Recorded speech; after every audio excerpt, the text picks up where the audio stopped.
Welcome into this week's edition of the Railsplitter Athletics Report. As always, I'm your host, Adam Haley. We've got a fun show going on for you this evening as we're trying to end off the month of February and get ready for March Madness. On tonight's show, we're going to talk a little track and field with the coach, Rochelle Black. He's the coach of the men's and women's track and field programs. And we're also going to talk a little music, a little splitter sound machine as we talk to one of the instructors in the music department here, Mr. Jeff Cook.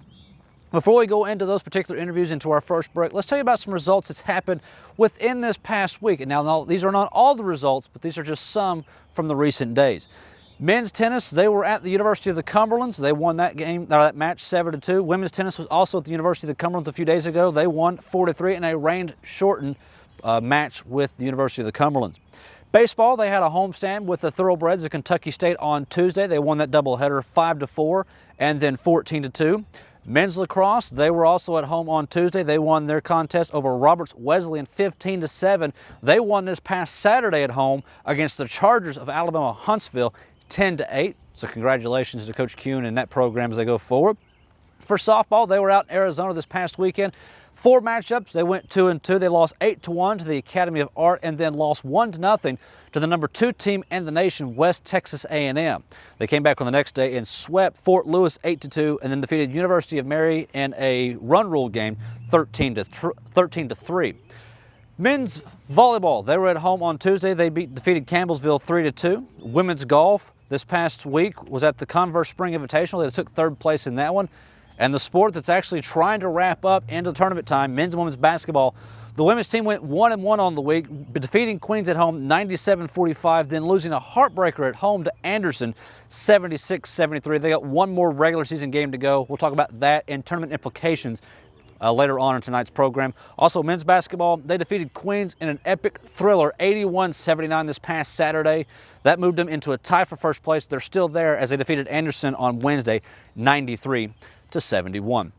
With that being said, let's take his first break. When we come back, we're going to change gears and we're going to talk a little music. We're going to talk to the leader of the Splitter Sound Machine right after this here on the Railsplitter Athletics Report. Pinnacle Performance Physical Therapy wants you to know you have a choice where to receive physical and occupational therapy. We take an individualized approach to treating people of all ages. Our therapist's goal is to assist all patients by reaching their pinnacle performance in school, work, and play. We have state-of-the-art equipment such as our Alter-G anti-gravity treadmill, used to rehabilitate injuries and pain throughout the body's lower extremities. Contact us for an appointment at 423-869-9923. Pinnacle Performance Physical Therapy, 362 Catalpa Avenue, Harrogate. Whether institutional case good or architectural woodwork, Nolan Products Incorporated of Knoxville has been serving East Tennessee, Southwest Virginia, and Southeast Kentucky since 1958. From concept to finish, Nolan Products custom builds to the highest quality standards to meet your facility specifications while using only the finest materials available. Nolan Products has been serving and meeting the needs and requirements of general contractors and architects in East Tennessee and surrounding area for more than 55 years. Nolan Products Incorporated, 912 4th Side Street, Northeast, Knoxville. Welcome back into the Railsplitter Athletics Report. Went a little different here with our first interview this evening. We thought we'd bring in a supporter of Railsplitter Athletics. If you've ever been to an LB basketball game at home, at least in the past couple of years, you know this guy.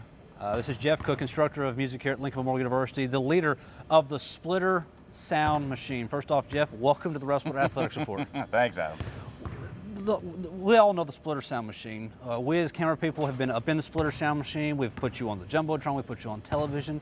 But what's it like for you as the band instructor on this side instructing the band for those particular moments? First, loud. I don't hear anything other than them playing in my face. So sometimes I wonder what it sounds like to everyone out there. I hope it's as controlled chaos as I expect, but it's a lot of fun, you know. I mean, the great thing about this group is we have a cross-section of music majors, just general pop students, as I like to call them. You know, we have vet tech majors, we have business majors, we have chemistry majors. Then we have a few community members as well, and everyone's unified by they just want to take part and play some fun music and act like fools on stage. So. You're talking about playing fun music. Now, right. We come through, we got the 4 cameras and all of that, and for us it's work. Yeah. But when the band kicks up, we have a blast with it. Oh, and there are certain songs that if you heard us singing on the headset, you would tell us to leave. Well. But yeah. there's one in particular that I'm going to show you here that we've actually incorporated into our basketball broadcast. Oh, so fantastic. Hopefully you can hear that. Absolutely. you don't want to go to war, you know? This is our basketball intro that hits before every home basketball game that we televise, and we thought it was appropriate. Absolutely. We had a live version That is from fantastic. last year. That brings a tear to my eye. I love it that people are hearing us. So, you know, there's just something about that song when it comes that you all start hitting it that gets us pumped. And I know it gets the team and the crowd pumped as well. Well, and then, you know, in the end, that's what it's about for us is that, you know, we are, you called us athletic supporters. And of course, I think of Greece when I hear of that. You know, if you can't be an athlete, be an athletic supporter. But I'll take that. And, you know, that's our job here is, you know, it's one thing to play. It's another thing to try to entertain, and that's really deep down. You know, I'm a performer. I'm a musician. It's about, you know, giving something to the audience, and if the team picks up on it, the coaches pick up on it, you guys pick up on it. I mean, we start building an environment here, and my favorite thing to hear during games. Or after games is when we have visitors, you know, from the other schools, or we've had the visiting cheerleaders down here on the floor, and they'll turn around and say, "Hey, do you know this tune?" Or, "Hey, our band doesn't play this," or, "We don't even have a band, so this is awesome." And to me, that's what it's about. It's just about creating that experience, you know. Sometimes I talk with Matt about a D1 experience at a school like this is unique. So. What goes through selecting the songs that you all play? I think one of the staples outside of the one we just played is a Bon Jovi song. Right. Yeah. But what goes into selecting? Hey, we're going to try to learn this song and play it at the ball games. Well, some of it is requests. I would like to think that one day we'll be the world's largest jukebox. You know, that people can just give me a quarter and we'll play whatever they want. But we have about 40 tunes in our folder now, which is kind of insane for most college bands, really. But you know. We try to play the things that people have been hearing at basketball games or athletic events for years, you know, the Land of a Thousand Dances, Hey Baby, these kind of things, because people like those. It's kind of easy to get everyone involved. But then, you know, some stuff that I'm really sort of inspired by is New Orleans brass band music, because it's automatically sort of real, and that's what War is a brass band tune, and you hear that hook, you hear that bass line hook, and everyone's singing, and those rhythms.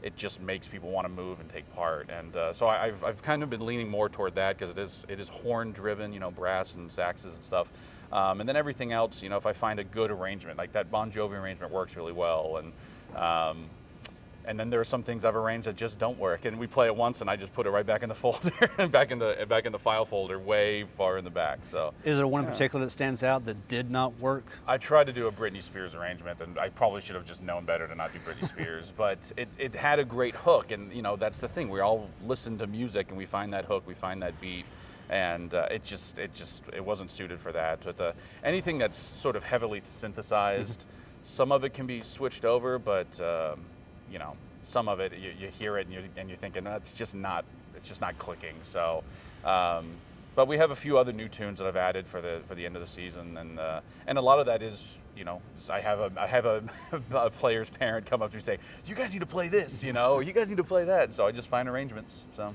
You have a large arrangements of different instruments in the pep band. I think a lot of people, when they think of a band when it comes to athletics, they think of a marching band. Right. But you all have, I think, what you call is the pep band. Yeah, I call this the pep ensemble. Okay. You know, and that's part of it. Is I want to move away from that concept of band. You know, we have the bass player. We've added banjo in a couple tunes. Your drummer's insane. We're drummers now. I'm trying out the drum set thing. Just to try to come up with different stuff. I have a student who's interested in coming to LMU next year who is a violinist, and she sat in with us when she made her visit last year. And she's got an electric violin, and I'm for it. You know, I'm going to get her in there, and maybe we start doing. You know, I've got a kid who plays banjo. Maybe we start trying to do like band bluegrass versions of things and like mixing the stuff, because it might be fun. I mean, that's the beauty of music, is you try to figure out what fits and what works. So, when I was a student here, the band was just basketball. Right. You and the Splitter Sound Machine have ventured off into other sports now. You've been a part of women's volleyball for, I think, a year or two now. Right, yeah, and Jenny came to me, you know, just, she'd see us at basketball games, and first it was a thought of, hey, you guys should come do volleyball, and I went, all right, well, we'll see. And these kids are overworked to some degree, what classes plus basketball. it just worked out though. We were able to schedule it to where we could do those Friday, Saturdays, because those, the Saturdays particularly, people tend to, other sports teams disappear on the weekends, and so, we're there to kind of help pump it up. And not being a volleyball fan myself, I didn't know what to expect, but I've fallen in love with that sport. It's like the ups and downs of it, the energy of it is really exciting, and it's a fun way to spend a weekend. When you all get cranked up inside of that Mary Mars Gymnasium, it gets loud. Yeah, it's pretty loud. Yeah, I don't know what it sounds like up here most of the time, but down in Mary Mars, I have no idea. I hear the reverb and the echo more than I hear the band. So it's a little intimidating, but the other intimidating aspect is when they warm up, and we have to build a wall so people don't get hit in the face with volleyballs. But other than that, it's pretty painless. We talked to coaches mostly on this show, and we were talking basketball last week with men's basketball. You had an opportunity last year to travel with them. Right. You and the Splitter Sound Machine actually got to go to the NCAA Final Four and the National Championship, and that had to be an experience of a lifetime. Yeah, we were the first band in the South Athletic Conference to actually attend their conference tournament. So that was a big deal. I mean, they didn't know what to do with us when we showed up. They said, well, just sit over there, and we started playing, and then by the end of the weekend, the conference commissioner came over and said, you guys are great, and we're going to have to force everybody else to bring their bands. And I said, no, we'll just be the house band, just hire us, And so after winning that tournament and us winning the Southeast here, we were lucky enough to spend our spring break in Frisco, Texas for that whole week, and I mean that was unbelievable. We were one of two bands there. The other band was from Texas, so it almost made sense that they went. But again, I had NCAA officials coming up to me, guys in much nicer suits and outfits than I wear and can afford, saying, we really appreciate this, because again, when you get to that, D1, a lot of that stuff's paid for. The bands get to travel and all this, but at D2, it just doesn't happen. And so I have to thank Matt, I have to thank Cam, I have to thank Dr. Searle, Dr. Dawson. There's a lot of people who really helped us get to that point of being able to travel. And even for the kids that said, well, I have to give up my spring break, once we got there, they realized, as we kept winning games and we won that semifinal and got to the final, that was an experience that it is once in a lifetime. Hopefully twice in a lifetime this year, we'll see. Outside of all of this, we've still got about a minute left to go. You are an instructor of music. Tell us about the classroom aspect of it. Okay, well, I teach 1 to 2 sections of music appreciation every semester. I teach the upper level music history courses for music majors. I've taught some instrumental conducting courses, world music. I team taught an Appalachian music course last semester.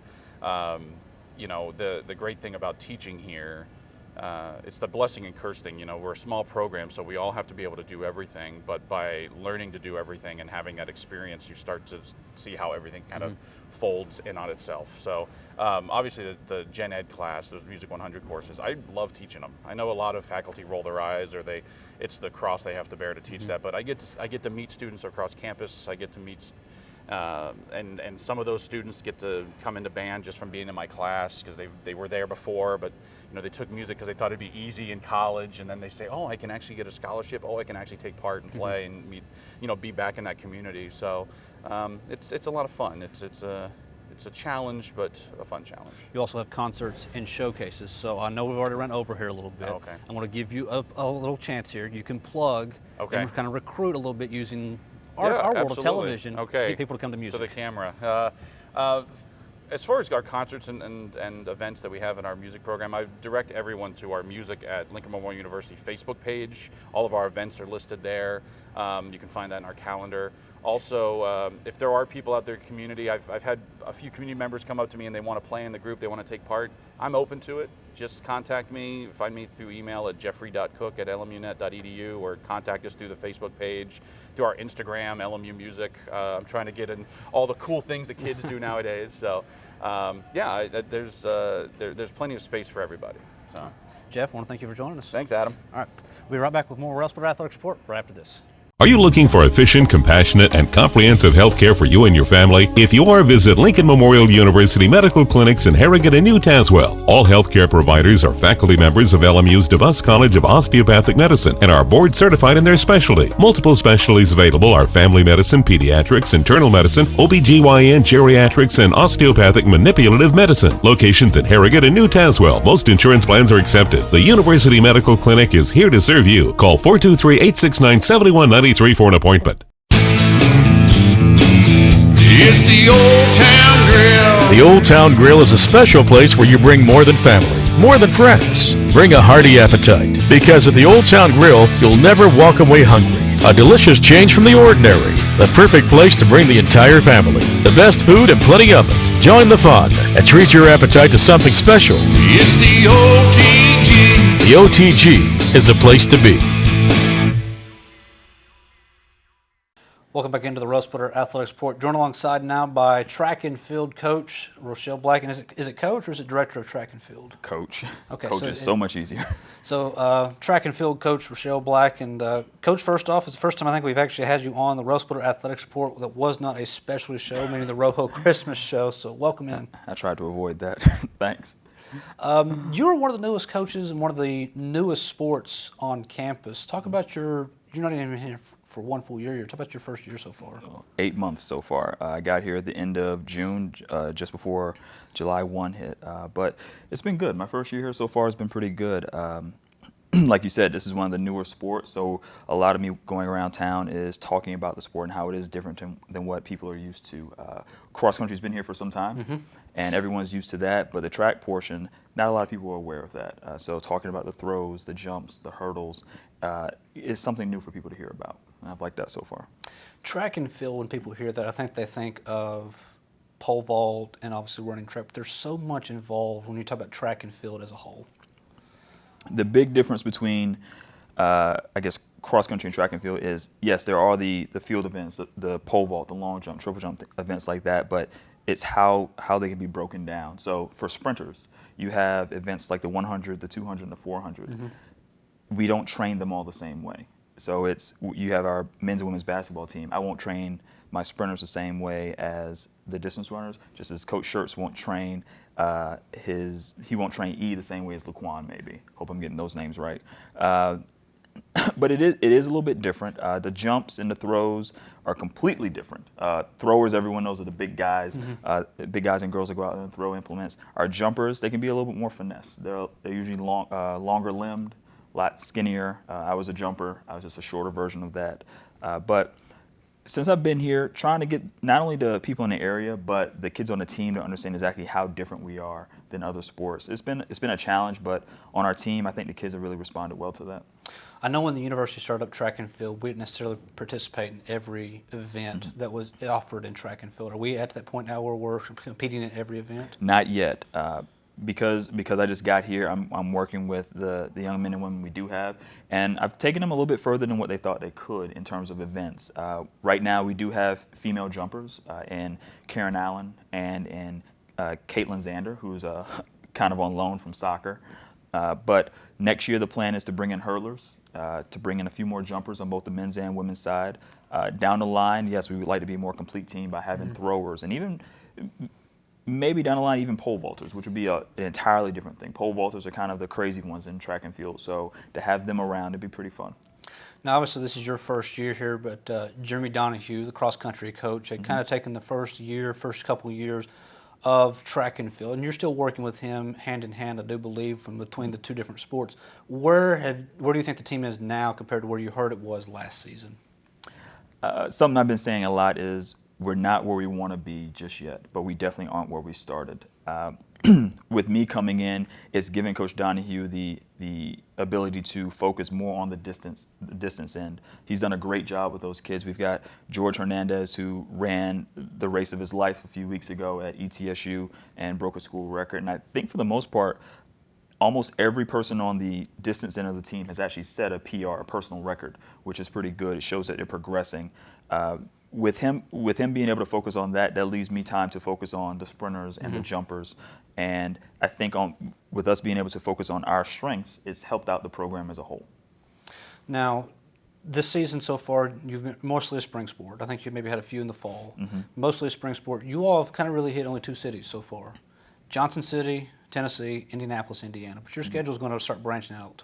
Yeah, we have our first outdoor meet in, I think about 10 days, actually, the first weekend of March, and we're going to go to Berry College in Rome, Georgia. And we'll be competing there. We're also going to go to UT down the street. I'm sure everyone's familiar with that. We'll go to Center, which again is only a few hours away. We'll also go to our conference championships at LR at Lenoir-Rhyne. And we'll go to, I think the idea is to go to various places. During our indoor season, we're kind of capped because there aren't a lot of indoor tracks in the area, so we have to go a little further out. In time, what I'd like to do, and Coach Donahue and I agree to that, is getting to places where our kids are not the big fish. They're the small ones. And it shows that, we go to meets like UT or even going to Kentucky, if we can hold our own with them, then going against teams like Queens and Wingate, or Wingate, however you want to pronounce it, going against teams like that, it's not a big shock when we go against people like that then. Now, for some of us that are not necessarily familiar with track and field, as probably part of the people watching this are not, we've talked with bowling. Division 1, Division 2 is kind of the same there. Same thing with men's volleyball. Is it the same way in track and field where there's not really like a Division 1, 2, and 3, but it's kind of just mixed? No, it's when we compete at national championships and conference championships, it's against only those in our division. With us being a Division 2 school, we go against Division 2 athletes and Division 2 schools at the national level. Now, when we go to our meets, virtually every meet is an invitational. So, as I said before, we are going to Berry College, which is a D3 school, but they're going to have Division 1, 2, and 3 schools there. We are going to go to University of Tennessee during spring break, and that is a Division 1 school, and they're going to have Division 1, 2, and 3 there. The thing about track that's so good is fast is fast, good is good. A 13-year-old could come by and run 9.7. If it's fast, it's fast. It doesn't matter what grade you're in, doesn't matter what division you're in. We compete against everyone. Is recruiting difficult in the area that we're in right now? Because I really don't know how many high schools around us that would have a track and field program.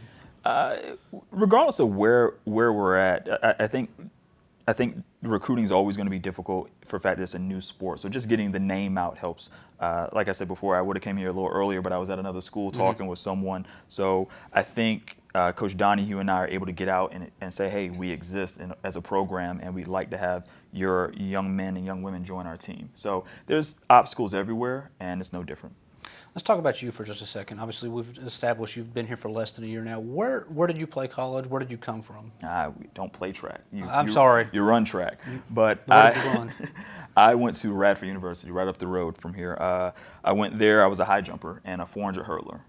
After that, I decided, yes, I want to coach. So I went to Troy University in Alabama.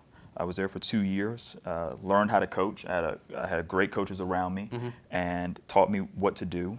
Went to Shorter University as a coach. I went as a volunteer coach, and at some point I coached the sprinters, the jumpers, the hurdlers, even had a few times as a throws coach.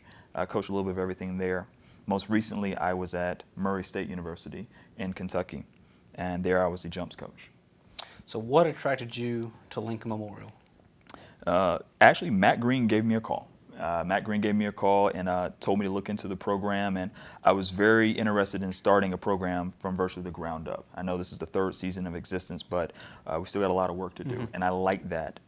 I grew up in Virginia Beach, so I'm a big city boy, but since I was in college, ever since I was in college, I've liked the smaller town, and I like that when I do go out and eat, there are people that recognize me and do want to talk to me just about how I'm adjusting here and how the team is doing, and I do enjoy that. Sometimes when you're in a big city, you walk past somebody, they don't speak to you, whereas here, everyone's very friendly, very welcoming.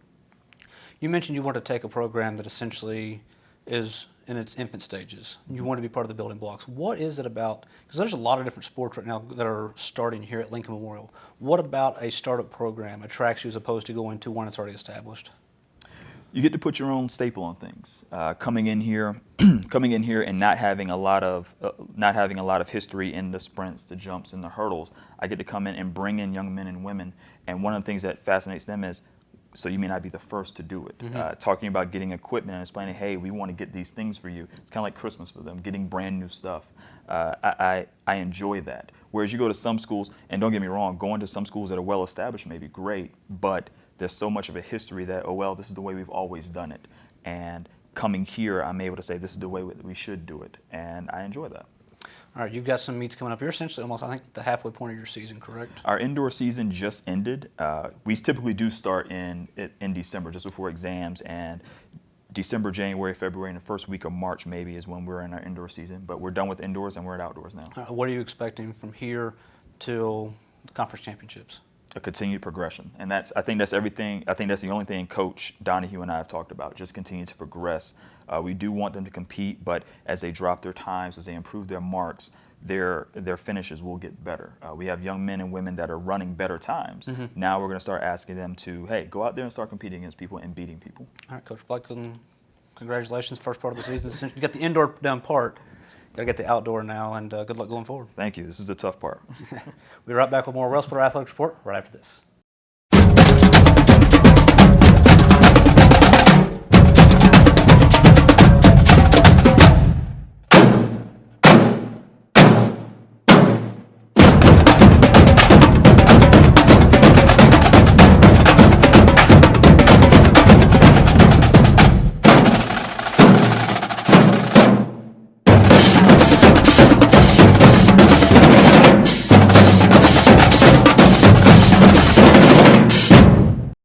Make K&K Metal Sales your only stop for all your residential and commercial metal building needs. For the past 23 years, K&K Metal Sales has covered the tri-state area with quality custom roofing and siding with many grades, gauges, and colors in stock. If you're looking for complete steel or wood building packages or steel or wood trusses, K&K Metal Sales can help with that, as well as heavy-duty custom carports. Great folks and great prices. Stop by K&K Metal Sales located at 6986 Cumberland Gap Parkway or call 423-869-4261. Welcome back in as we finish off this week's edition of the Railsplitter Athletics Report. Want to thank our guest, Jeff Cook, an instructor here of the music department, also the leader of the Splitter Sound Machine, and Rochelle Black, the coach of the track and field programs.